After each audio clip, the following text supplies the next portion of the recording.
Hello. This is a Horror Obsessive original story, our very first. Empath, at its core, is classic body horror, with a little supernatural twist. Relatably written in the first person, it gives a stomach-churning glimpse into the mind of someone who cares a little too much about the pain of others. It's everything a horror short story would seek to be. Quick, creepy, disturbing, and an ending that leaves just the right amount of unknown afterwards. Viewer discretion is advised, as the story may contain themes, content, imagery, and language which may be highly disturbing to some audiences. Thank you for your continued support of Horror Obsessive, and please enjoy Empath. Empath, written by Christopher Lieberman and read by Christopher Lieberman. Since we met 20 years ago, you have been my most treasured friend. I fell on the nursery playground and skinned my knee, and you came running to help me up. Which is why I address this to you, and you alone. You understand? One morning, still in primary school, 8 years old, Miss Murphy's class as I recall, you walked into the classroom with an orange plaster cast on your wrist. Our classmates gave you a hero's welcome, for you had suffered the unknown horrors of A&E and whatever lay hidden beneath the cast, and lived to tell the tale. We got to sign your arm with a black marker pen that was usually for teachers only. You skipped to the front of the lunch line and didn't take me with you. Since it has been over 15 years, I'd say I'd forgiven you. But back then I was thinking, why you, of all people? Why does my best friend get to experience this, and all I get is to stand here and watch? Yes, I was jealous of the attention. But there was something more than that. It's a broken thumb, you said to me, but I also got this bruise. You pointed to your knee. And I bit my tongue. There was blood and everything. When I got home, I wrote it down on a piece of paper. Bitten tongue, bruised knee, broken thumb. Staring at this list gave me a weird tingly feeling that I did not understand. All I knew was that I wanted it. Your pain, I mean. So after sticking that list up on my bedroom wall, with tape that left a stain my mother had to paint over before she sold the house, I marched into the back garden and had a go at bashing my knee against a concrete fence post. There was that moment before the bruise formed when I wasn't sure if it had worked. It hurt all right, that I knew. Then it began to swell into a perfect acorn-sized lump on my kneecap where blood was leaking into the soft tissue. I poked at it. If I poked too hard, would it burst? Next, I went to my father's workshop and seized the heaviest hammer that I could manage to lift, and I brought it down on my thumb. Hard. It was like something out of a movie. The bones really did go crack. My mother even did a double take as she came rushing from the kitchen. "Philip, what on earth do you think you're... Oh goodness, what happened?" The second time I did it wasn't so extreme. Janice Jones got to leave our maths lesson because she started gushing blood from both nostrils. Remember her? She made bluffing sick days into an art form. A hero to me until I perfected an even better skill. Anyway, I scrunched the tissue into a shiv and shoved it up my nose, digging and scraping until I too was bleeding. The third time I did it, I had to spend the night in hospital because I got a concussion. I kept doing this. I kept watching people get hurt, as they do every day, in silly ways too, and hurting myself to match their pain. "Oh, Philip, what are we going to do with you?" my poor mother said every time she was called to the scene. She had me tested once to see if there was something wrong with my head, like with my balance and coordination. I was fine, obviously, and she was at a loss. The problem was, I got too good at it. Eventually, I didn't even need to hurt myself, my body did it for me. I could simply think really hard about nosebleeds, and it would start to flow.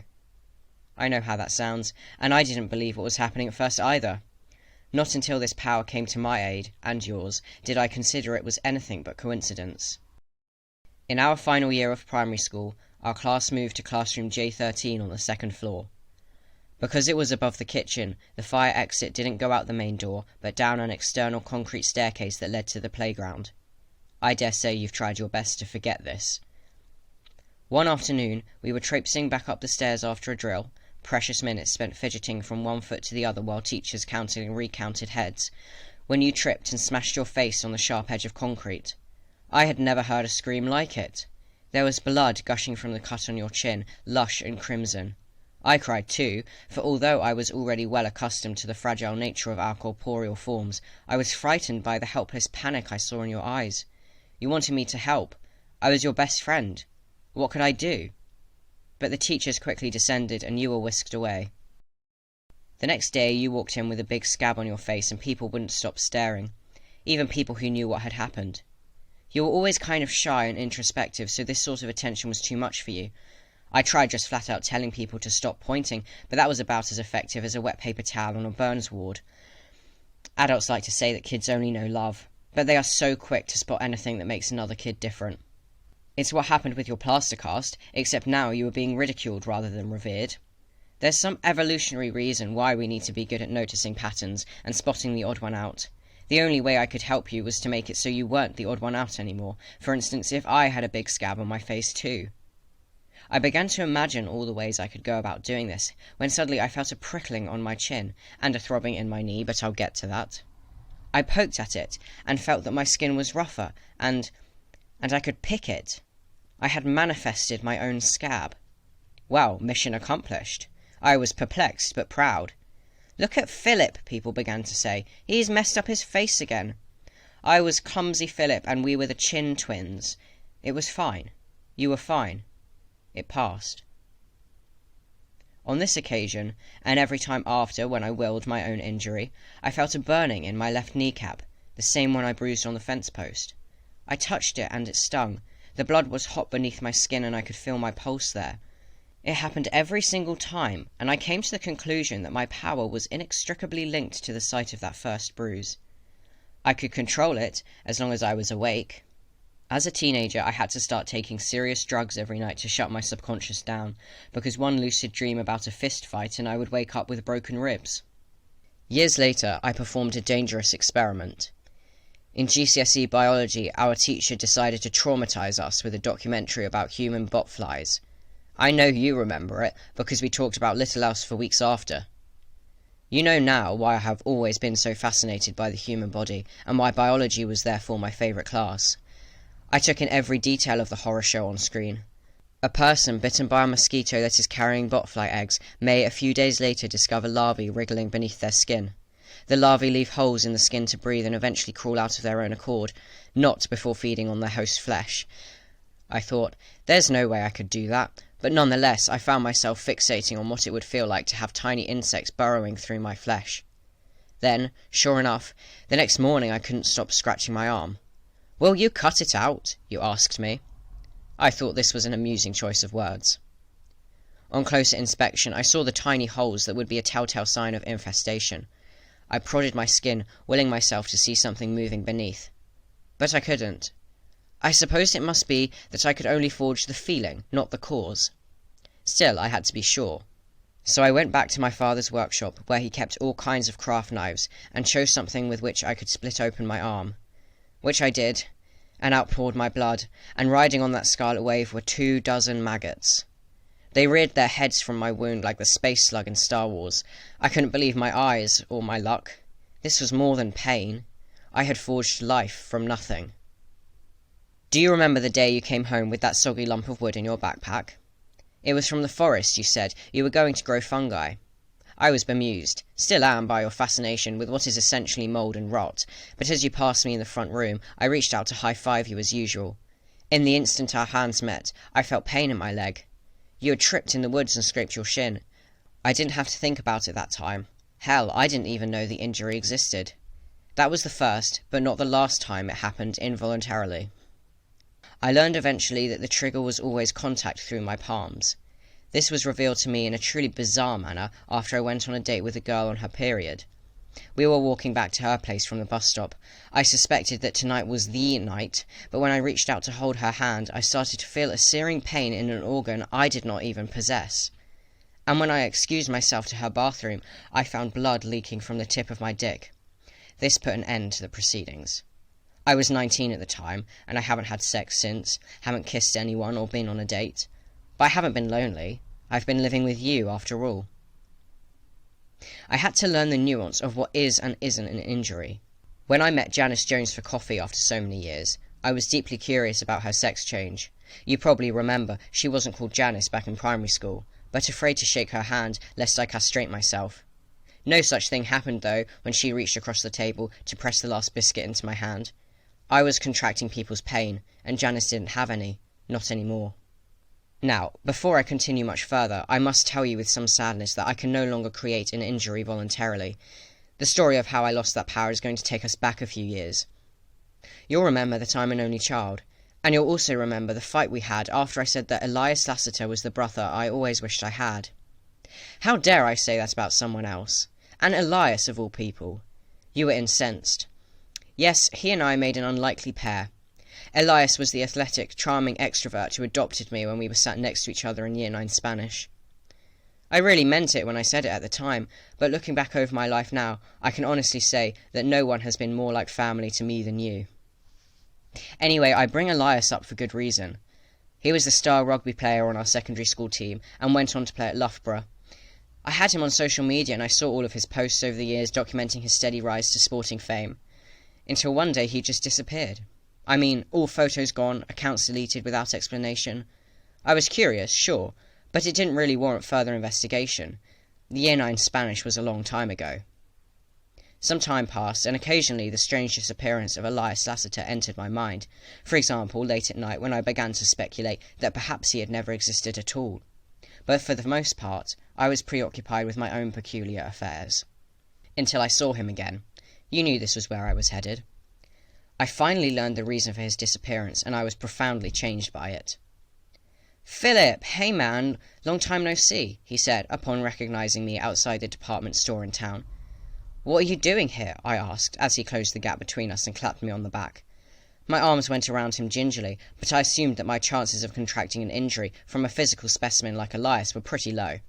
I had this assumption temporarily validated, because I didn't feel that anything was different until I walked away some minutes later. "Ah, yeah, long story." He looked kind of sheepish. "Shouldn't you be playing for England now?" "Huh, yeah, no, actually, no more rugby for me." "Well, what happened?"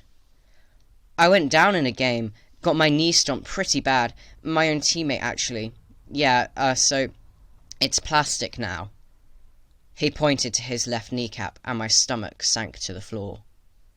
"God, I'm sorry to hear that." He would never know how sorry. "Yeah, well, patellofemoral joint arthroplasty. That's what got me in the end." And a rugby player's boot making contact with Elias's leg, crushing his kneecap like an empty beer can.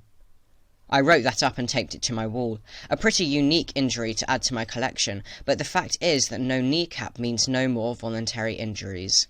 Such is my luck. Then there was what happened last year when I killed my mother. I arrived right on time for our weekly catch-up and parked my car on the street opposite her block of flats.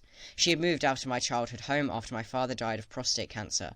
Did I hold his hand on his deathbed? What do you think? The building was smoking but not yet ablaze. Still, I could hear screaming. Could it be her? Was she in there? I knew she was, knew with certainty, for I had texted to say I was coming half an hour ago, and she had replied to tell me she had a sponge cake waiting. My mother had always been a pitiful baker, bless her heart, so I figured it was shop-bought or a present from a neighbour. She loved her neighbours, and I still know all their names. I had supposed we might have the cake with strawberries and cream. That's what I was thinking about right before I pulled up outside her building. Strawberries and cream and cake, as I stood watching. As the flames began to spill over from the third-floor windows, and foolish civilians rushed in to help, and the fire engine arrived too late, and they carried her body out in a bag. If I had saved her, like I could have, her burns would have scarred my skin. I just didn't want that. Does it make you think differently about your life, to find out that your best friend is a monster? Don't be afraid, I know how to fix this. I hope that you read this letter out in the hallway, because if you are in the front room, then you will already know that it is too late for me to turn back on my plan. I'm sorry to implicate you in this, but hey, I felt your pain, now you can feel mine. If I could be absolutely sure I was never going to touch another person with my hands again, then all of this could go away. Except that it's pretty difficult to cut off your own hands, at least not without some kind of industrial equipment. I'm not convinced that our smoothie maker will do the trick. But I can put this curse of mine to good use, finally, if only I can find myself someone who has recently been relieved of their hands. Like, for example, that boy sleeping in our living room. Do me a favour and check he's not dead. I drugged him using my own sleeping pills, adjusting the dosage, of course. I didn't pick him off the street, if that's what you're thinking. No, it's much more disturbing than that. I could have just gone looking for someone with no hands, but Christ, that could have taken years. Besides, as I said, it's not always clear what is and isn't an injury. If someone was born with no hands, or was just particularly well adjusted, for example, it was a grey area. It seemed to me that the easiest option would be to find someone with two hands and remove them. I know, this seems sort of a cruel thing to do to an innocent stranger. What if the person I chose turned out to be a pianist or a surgeon? Fear not, I had a plan that fully eliminated these possibilities. As you look down at his sleeping body, I'm sure you're starting to put the pieces together. I had created life once before, why couldn't I do it again? In order to contract an unborn child from someone else, I knew that regular pregnancy wasn't going to cut it. It wouldn't count as an injury unless something went wrong. I read 6 pregnancy books. I studied anatomy so that when the time came, I could at least attempt to avoid my major organs. It's quite easy to go unbothered in a hospital if you just walk around like you're in a rush to get somewhere.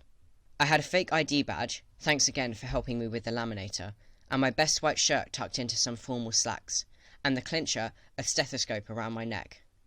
I marched onto the maternity ward looking like a man about to save some lives. Obviously, the risk of being caught was still very high, so I had to assume I would only have one chance to get this right. That meant biding my time. I watched from behind the door of a storage room as people were carted in and out of the delivery rooms. Every now and again I heard crying. Sometimes joyous newborn crying, and sometimes not. I won't get carried away describing it to you, you've watched TV before, but I did find myself thinking about the new lives that were beginning all around me. What damage would these children grow up to do? How long before every new sensation of flesh became mundane to them? My moment came when I saw a heavily pregnant woman stagger onto the ward clutching her belly. I rushed out from my hiding place, appearing to her like the stethoscope-wearing saviour that I wasn't. "Have your waters broken?" I asked her. "No, I'm bleeding," she replied. Jackpot. I put a comforting hand on her shoulder and led her to a cubicle. My heart was pounding in my chest and I had to hide my grin of excitement. It was on now. She had a placental abruption, as I later learned. Her baby girl was eventually born by C-section. Both are fine. Anyway, it only took a second before I too began to feel pain in my abdomen, and I didn't have to look to know there was once again blood trickling from places it really ought not to. "I'll be right back," I told her, before hobbling away. I could feel it. God, I could feel the thing moving inside me, and I knew that it had to come out. I almost didn't make it home. I'd prepared my instruments earlier that day, and they were waiting for me in the bathroom. A bread knife sterilised in vodka and miles of cotton wool. There was an almighty amount of blood. I split my stomach from right to left and I opened like a pencil case. My intestines spilled readily into my hands. Was I hurting while this happened? I wish I could tell you. The feeling of ecstasy blinded me to it. The fetus was sitting in a membrane sac, which was purplish and veiny like an autumn leaf. I didn't waste time. I pulled the sac out, placed it in a nearby bowl of water, stuffed my innards back in and lay down panting. I stared up at the bathroom ceiling, tears blurring my vision. I made a bloody handprint on my sweat-soaked torso. I would need to sew myself up shortly. For a moment I ran my hand back and forth over the place where life had sprung from, feeling my atrophied stomach muscles. Never had it been more pronounced to me, the extraordinary things our flesh is capable of. This was better than a broken thumb, don't you think?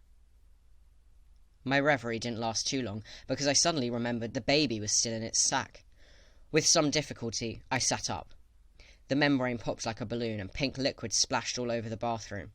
There was the abrupted placenta, and there was my son, floating silently in the water. Ah, shit.